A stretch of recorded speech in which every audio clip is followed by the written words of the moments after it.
good to be here. This is Aaron, the singer from My Dying Bride. It's lovely to be here with you. Great. It's a great pleasure for us, and I'm very glad about it. Let's try to sum up these 30 years of career in a few more than 1 hour, if it's possible. How do in England nowadays about this pandemic time is facing the second wave now? Yeah, we're in a second wave. It's unfortunate, but it seemed like it was inevitable anyway, because, it's the kids go back to school, which means the parents go back to work.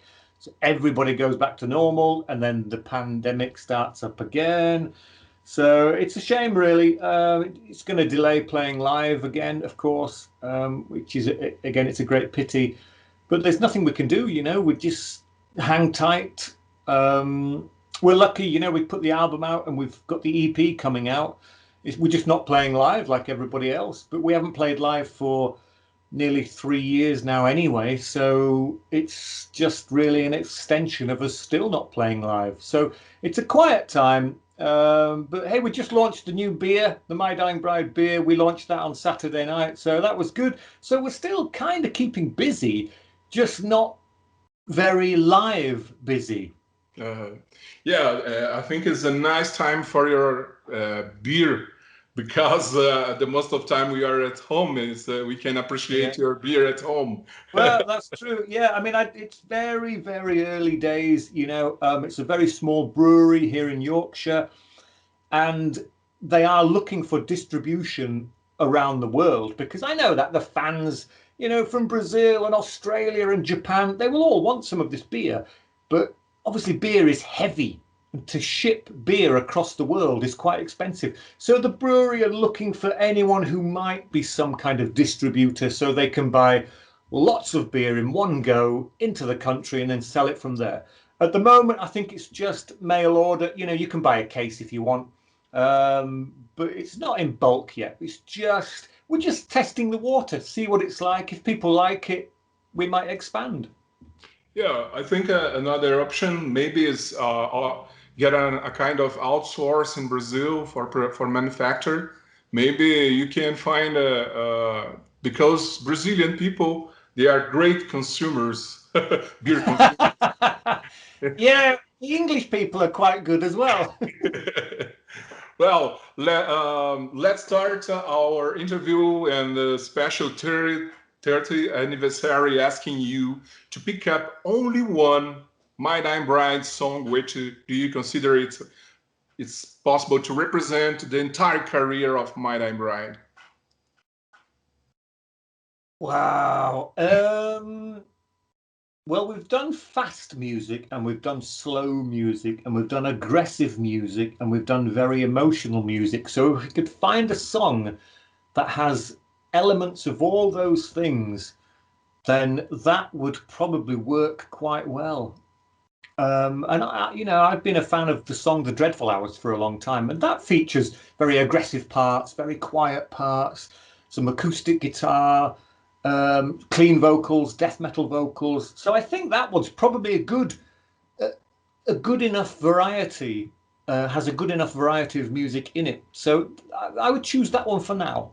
But I might change. If you ask me the same question in 5 years, it might be a different answer. Dreadful Hours, and then? Yeah.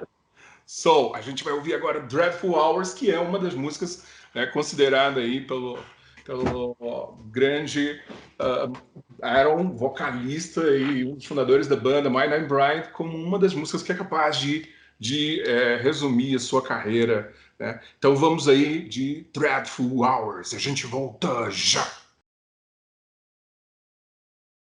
Yeah. We're gonna talk about everything, but before this, we'd like to know everything about the beginning of the band, because, as I told you, it's a kind of special for sum up all the career of the band. So tell me about the first days, the first rehearsal, the first time that came up in your mind about to form the My Dying Bride band. Yeah, well, we were just going to a big nightclub in Bradford called the Frog and Toad. It's where Paradise Lost went, and loads of other bands before they formed. So we knew all those guys, and I knew Calvin, and we knew that Rick and Andrew were in another band called Abiasis. And we all liked a similar kind of music. And one night, me and Calvin were chatting with Andrew and Rick, and we knew that their band Abiasis were not happy. You know, they were thinking of doing something different. So me and Calvin said, why don't the four of us get together tomorrow and we'll hire the studio and just make some noise and see what happens. So we thought, okay, that's great. That was Saturday night. So I stayed at Calvin's house, and on Sunday we all met at Fulton Street Studios in Bradford. And I was always going to be the vocalist because, you know, these guys already had instruments and I was just going to be the noisy person at the front. So we plugged all the gear in. You know, I borrowed the microphone and the amplifiers and all the rest of that stuff, and we just started making a noise together, and it just felt right.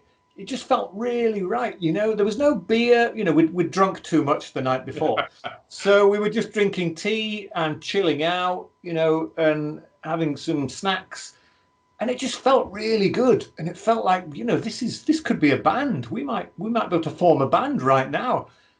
And we did. We just said, should we do this next week?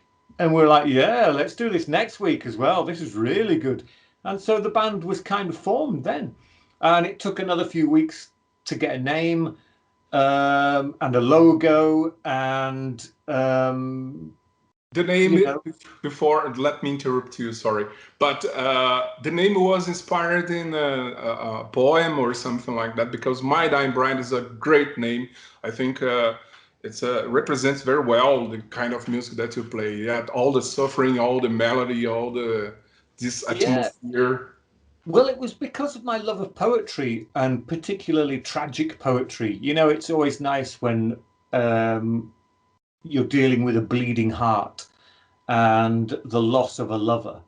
And so I wanted something that would convey that feeling. Because at the time, you know, in 1990, death metal was massive. But all the bands had names with blood and gore and, you know, crazy stuff. And that's fine. Yeah, we loved all that as well. But I knew we were going to do things different because of my love of poetry. I knew the lyrics of My Dying Bride would be nothing like the lyrics of Slayer, Metallica, Celtic Frost. I knew they had to be different. So we needed a different name.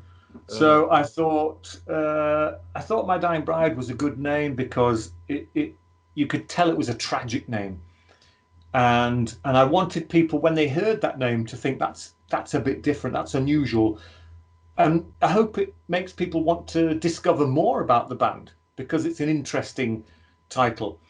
I mean, you know, we love the band Death, but you know exactly what you're getting with Death. You know, it's death metal, and that's all it is. All the lyrics about death. It's great, you know, love it. But we wanted something, I don't know, something more from the heart, something that meant something a bit special. And incorporating death metal and doom metal as well as gothic metal was kind of a gamble. But we wanted to do that because we thought, if you're going to tell stories with your music, you don't need to have just one genre of music. You can have it over different styles. When the story becomes up-tempo and more aggressive, then it becomes more death metal. When the story slows down and becomes more intimate, then it gets more doomy and perhaps more gothic-y. And so we decided, let's do different genres as well, and that should work. And the name My Dying Bride just helped add elements of mystery to it. And again, on the early stuff, we never used our surnames. Even for the first few albums, it was just Aaron vocals, Calvin guitar. You know, we kept it quite secret. Strong name. And yeah, even on the early photographs of the band, you know, we took the photo and then we covered it in ink, or we burnt it a little bit just to distort it a little bit. So it was just mysterious, you know. We wanted it to be a bit more mysterious, and I think that worked. You know, people were wondering, who are these guys? What is this music? Tell me more. So I think it worked.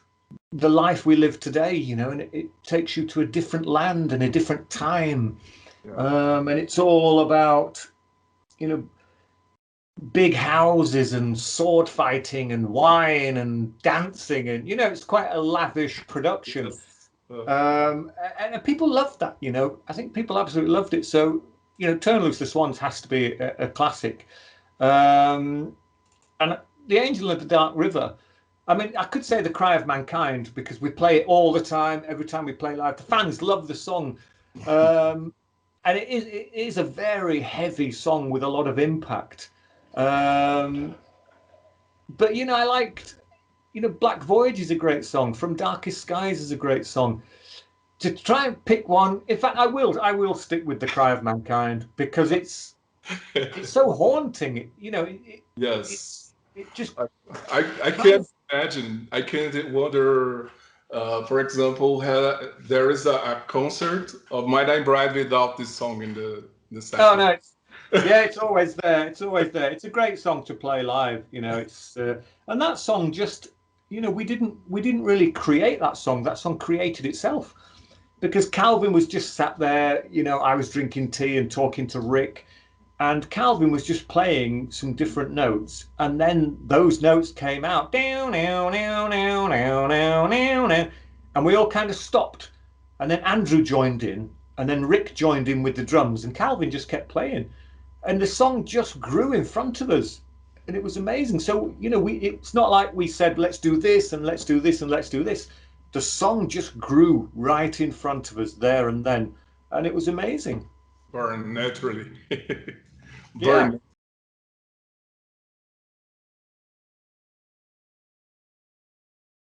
Yeah, we know a very good story that Andrew received a calling from Steve Harris inviting My Dying Bride for accompanying them, Iron Maiden, on a tour.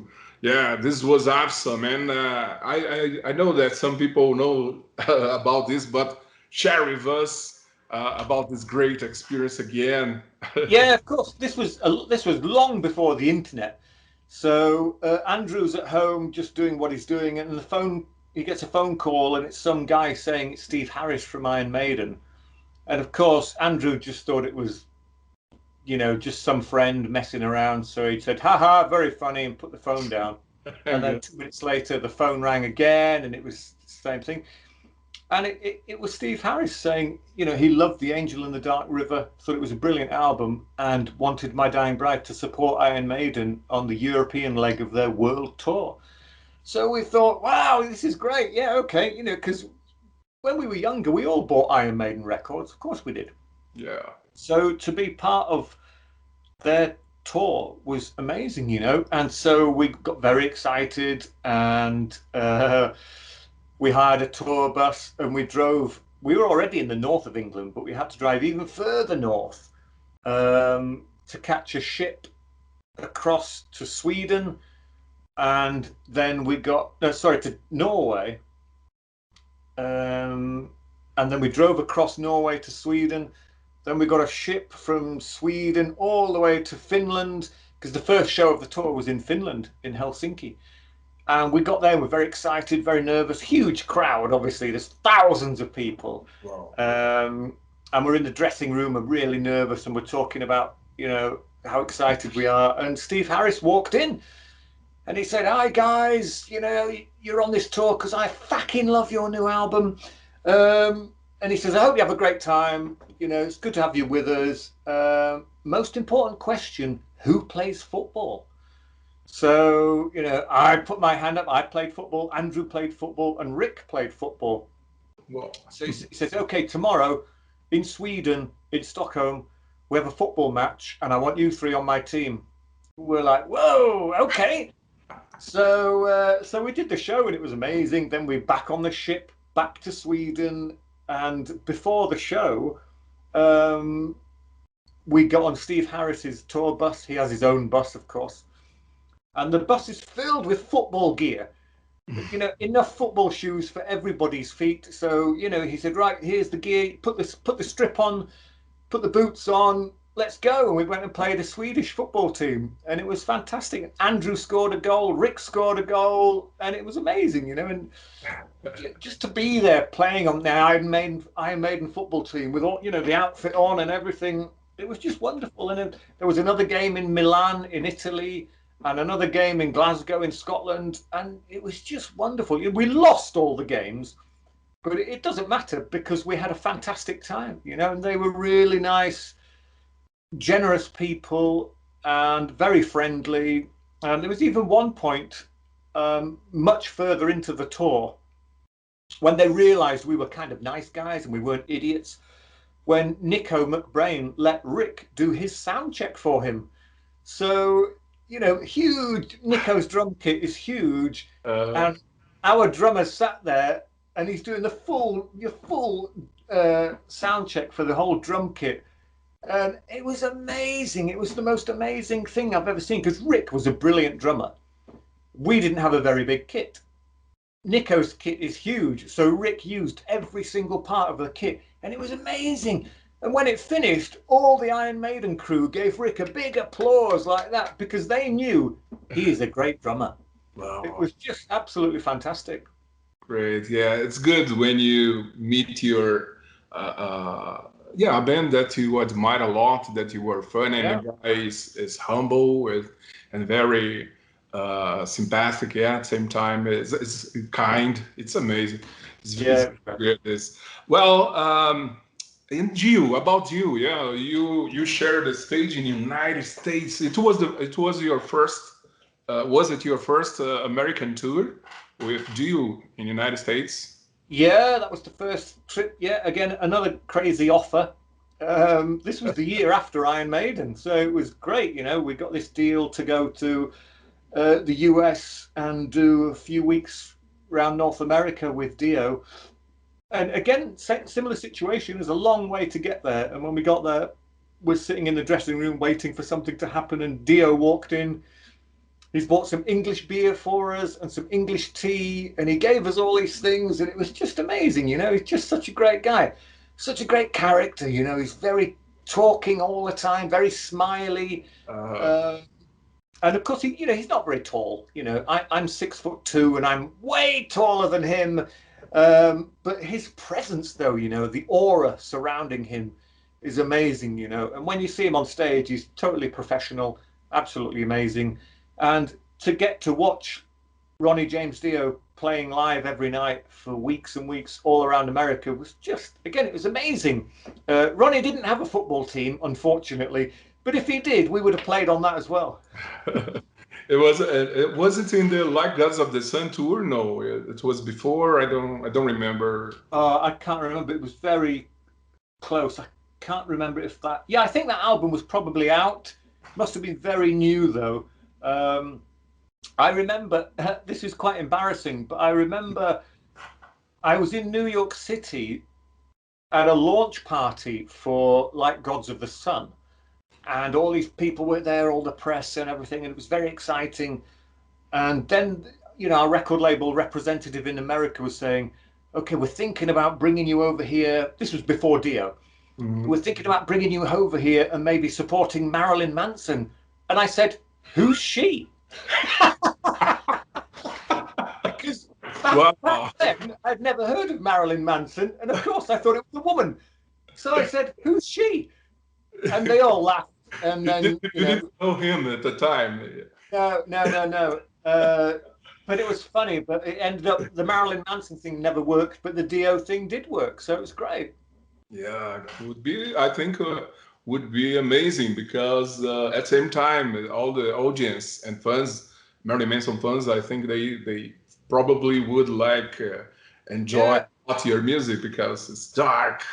Yeah, I think I think it would have been great, but the Dio thing was great as well. I mean, the Marilyn Manson thing would have worked better for the audience, because of course the Dio audience are an older kind of audience and they like their traditional rock music. So when they see My Dying Bride, a lot of them hated us because it was different, it was unusual, it was super heavy, and there was violins, and it was just too much for them. But so maybe the Marilyn Manson one would have worked better from the audience. But hey, man, we got to drink beer with Ronnie James Dio, so that was cool. Amazing, great story. Wow, great remembrance. Yeah, and then. E a gente está aqui com o Aaron, vamos continuar o nosso papo aqui com ele.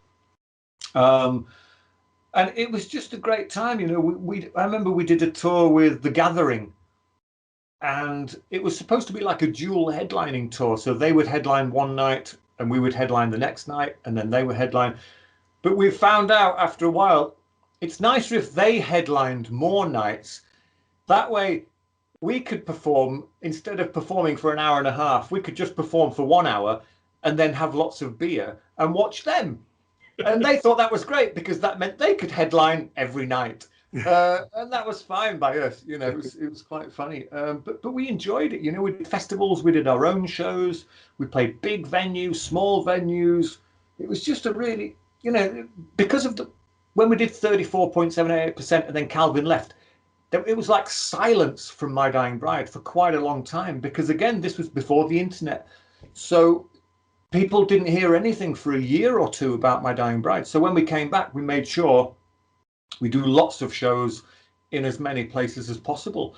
So we went all over the place, and it was just, you know, it was just a wonderful time for us, and we met loads of new bands.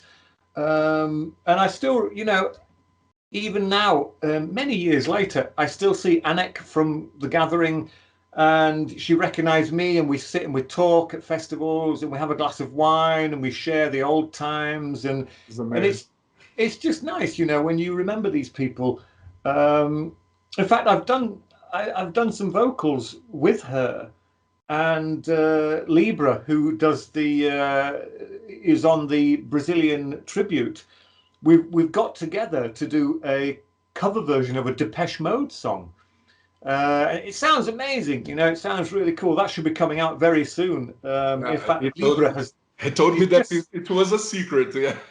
Yeah, well, he sent me the video today. I haven't seen it yet because I've been busy. So it's almost ready. But you know, that's my connection with Anik and The Gathering from back in the day. And we made a lot of friends, you know, and it was good times, you know, and it was good to have Calvin still with us, you know, and building up more and more of a fan base, doing more videos. Just good times, really good times.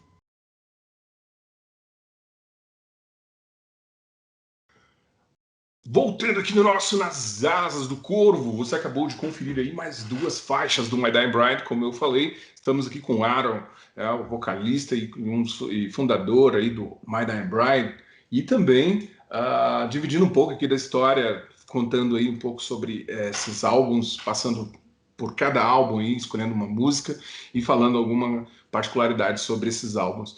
Bom, after 27 years with Peaceville Records, you've signed with Nuclear Blast. Fortunately, this epidemic started, and soon the album was released. You weren't able to perform live. Wow, Bo, tell us about this difference, because you worked for a long time with Peaceville Records, yeah? Yeah, we worked many years with them, and they were great, you know, because they never gave us a deadline to finish an album.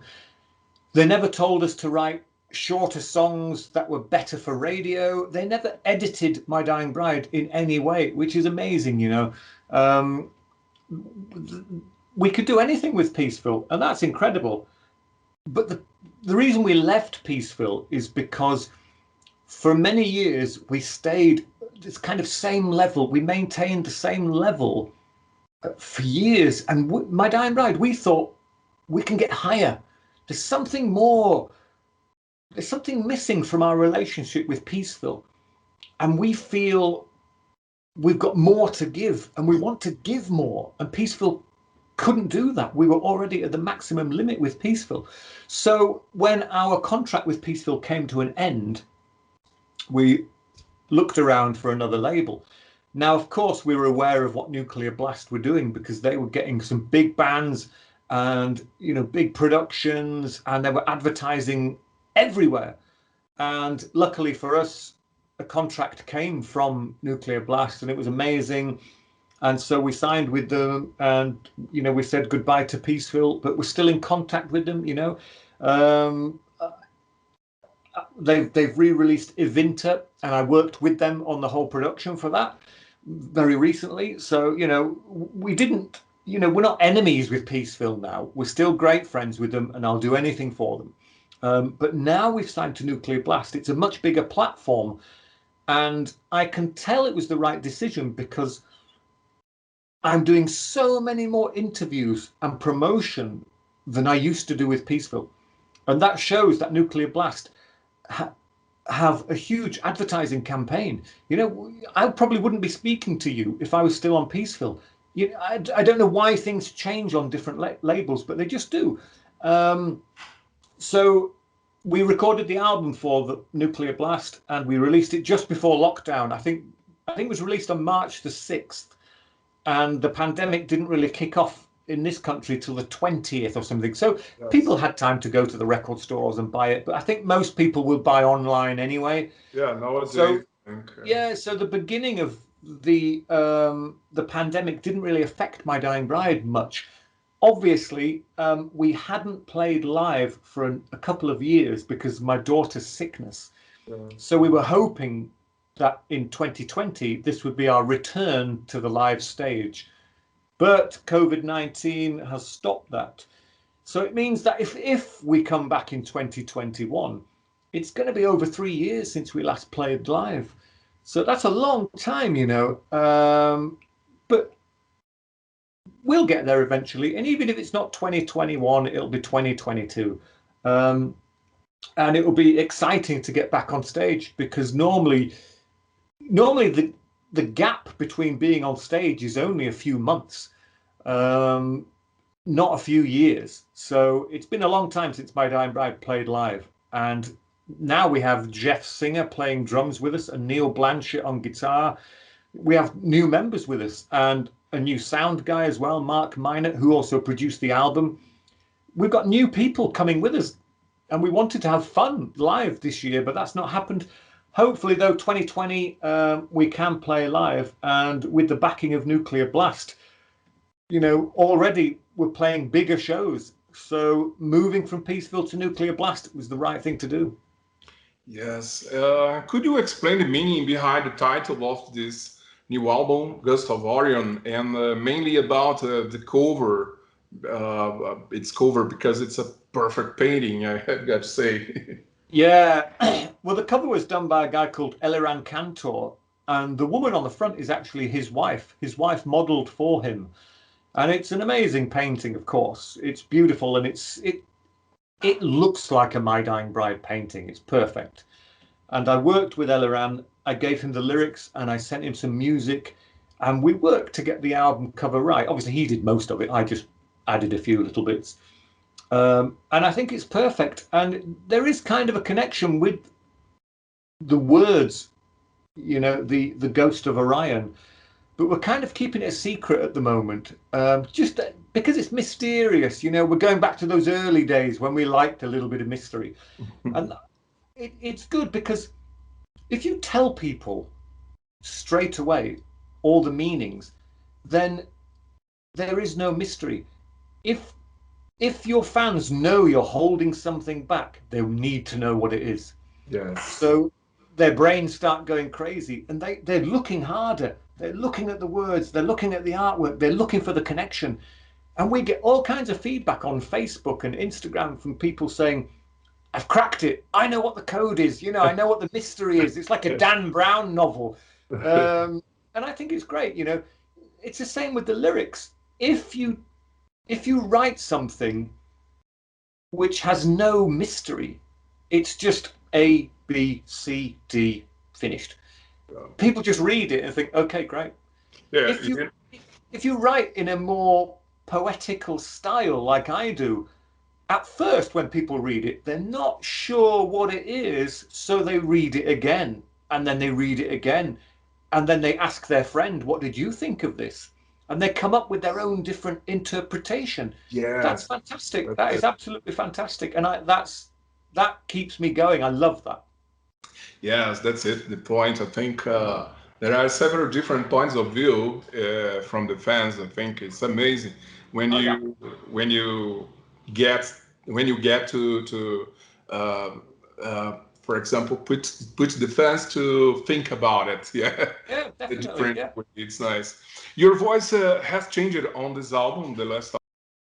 Was it a challenge for you to record because it's another voice region, I think, where the high tunes and new dimension of your voice, I think it's very different way if you compare with all the entire career.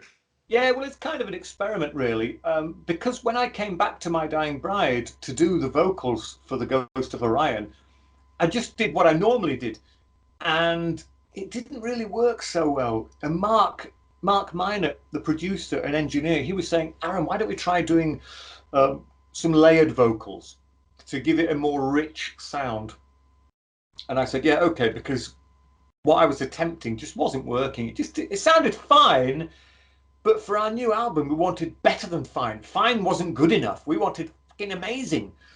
So I worked with Mark, and we did the vocals where, you know, I would sing the vocals in one key, and then sing them again in a different key, and sing them again in a different key, and we'd mix them all together so it sounded like a choral society, or, you know, 3 or 4 different people singing at the same time, and it sounded amazing. I wasn't expecting to do it on every single song. Normally, when you do things like that, it's to highlight certain parts of a song, to embellish it. But because I was struggling to do my normal style of vocal, because my mind was still, you know, in that period when my daughter was so poorly, so I couldn't focus properly with My Dying Bride. So I needed help. I needed Mark's help. Otherwise, I wouldn't have been on the album. So we did this kind of layered style, and I think it sounds great. I know some of the fans don't like it all the time, and that's fine, because the next time we do an album, I won't do it all the time, just in some places to make it sound rich. But it was kind of experimental, and I think it worked. But we might not do it like that again. Congratulations about this performance in this new album. How came up the idea to bring Lindy Faye Hella from Vardruna to join the song, The Solans? She is an amazing artist. Yeah, as I told you, we played together with Vardruna and Wolfheart and the Ravens in Brasilia 3 years ago. She's a great singer and has a singular voice as well. Nice performer like you on stage. Yeah, well, we knew we wanted some female vocals on the album, but we didn't know who we wanted. And then Andrew mentioned Lindy Faye, and it was almost like the perfect choice, you know. And so I left it all to him, because he'd done all the music for the Solace, and so he could kind of hear her voice, where it would fit, where it would work with his guitars, because that song has no drums. It might have bass, I'm not sure, but there's not a lot going on in that song. And so he contacted, I guess, her agent or whoever, and our tour manager is a big fan of Vodruna and knows the main guy really well. So actually, it was quite easy to get in touch with them.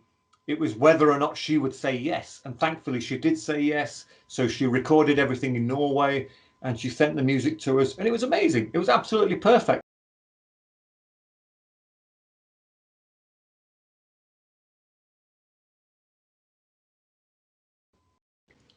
Voltando aqui pelo nosso Nas Asas do Corvo, agora com Aaron encaminhando para o fim do nosso Nas Asas. Isso, mas também nós vamos falar um pouquinho ainda sobre o tributo, né, que reuniu aí 18 bandas para homenagear o grande My Dying Bride. Então a gente vai falar um pouquinho sobre isso também.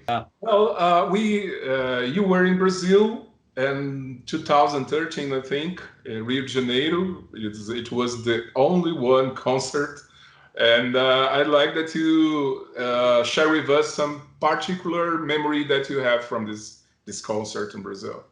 Yeah, it was great. You know, we liked Rio, and it was, you know, we ate at fantastic restaurants. You know, there was a lot of meat, and it was great. And of course, you know, we had to do the tourist thing. We went up to see the statue of Christ the Redeemer, which was wonderful, and just experienced a bit of, you know, Brazilian culture. And it was really nice. The people we met were wonderful.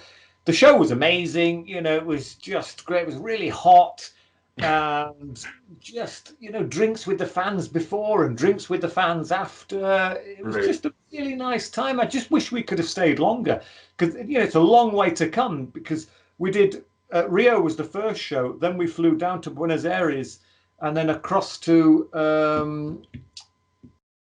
Chile, and then flew back home. So only 3 shows in South America. So it's pretty tiring. But it was great, you know, everywhere we went, the people were lovely and quite fanatical and crazy. But that's great to see, you know, that's wonderful. It was great. And we are looking forward to returning. Yeah, the crazy fans, like, for example, we talked about the guy who had a tattoo in his back. My Dying Bride, the logo.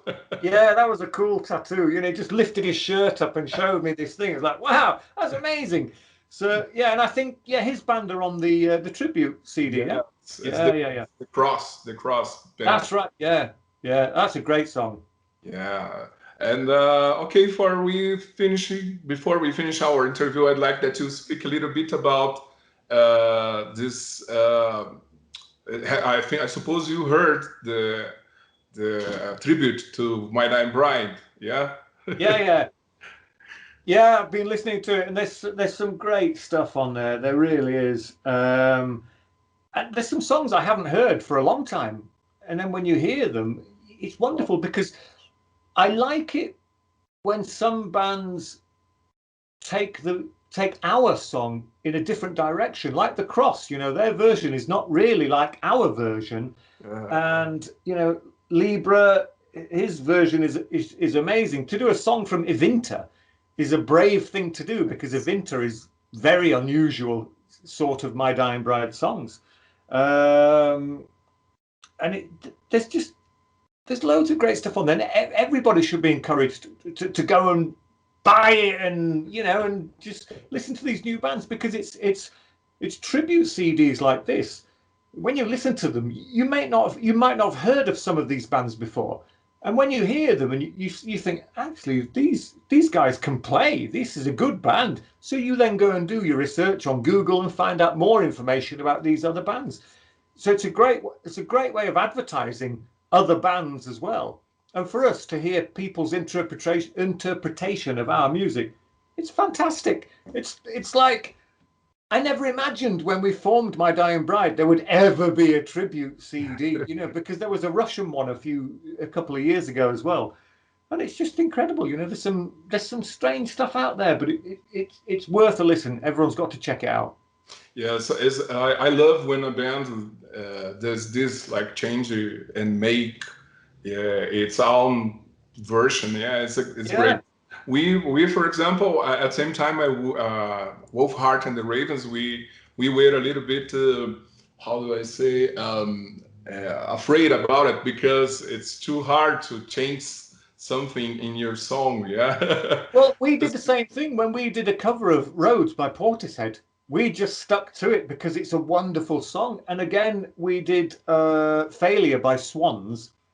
And we stayed in the main area of the song because it was already perfect. We didn't want to mess around too much with it. So, you know, that's absolutely fine. We've done the same thing. Okay. And did you visit the page where that I developed about with all the informations of the bands, and did you visit? Yeah. Yeah, I've been reading information about the various bands. I can't remember now off the top of my head, but because it was a month ago or something. But I included the links to so the rest of My Dying Bride could check it out, because it's nice. And the video is great as well. You know, the whole video. Each band comes up there with the photographs and stuff, and it's a great timeline of everyone taking part. So you've done a fantastic job. Well, we loved seeing you all.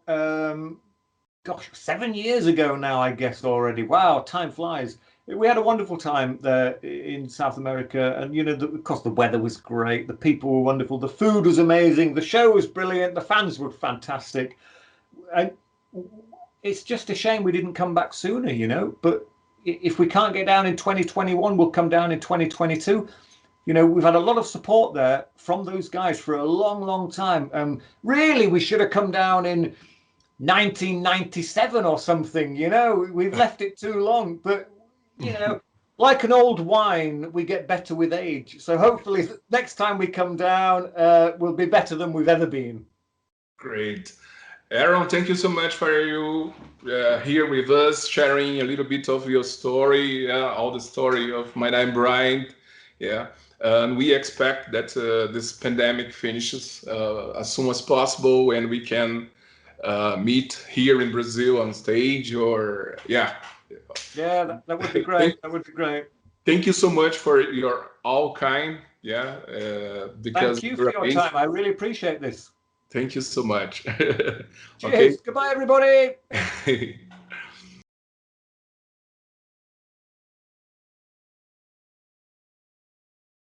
Hello, this is Aaron from My Dying Bride. Thank you, all of you who were on the My Dying Bride tribute CD from Brazil. There are some amazing pieces of music on there, really, and to spend your spare time and your effort to record these songs is quite special. You didn't have to do it, but you've chosen to do it, and I think it's wonderful. You know, just I've never been on a tribute CD, you know, and I've always kind of wanted to. I wanted to be on a Bathory one many years ago, and nobody asked me. So yeah, I was disappointed that I've never been on one. So you guys, you've done a great job. It's a wonderful CD, and I hope everybody goes out and buys it. Thank you all so much. Cheers. Great.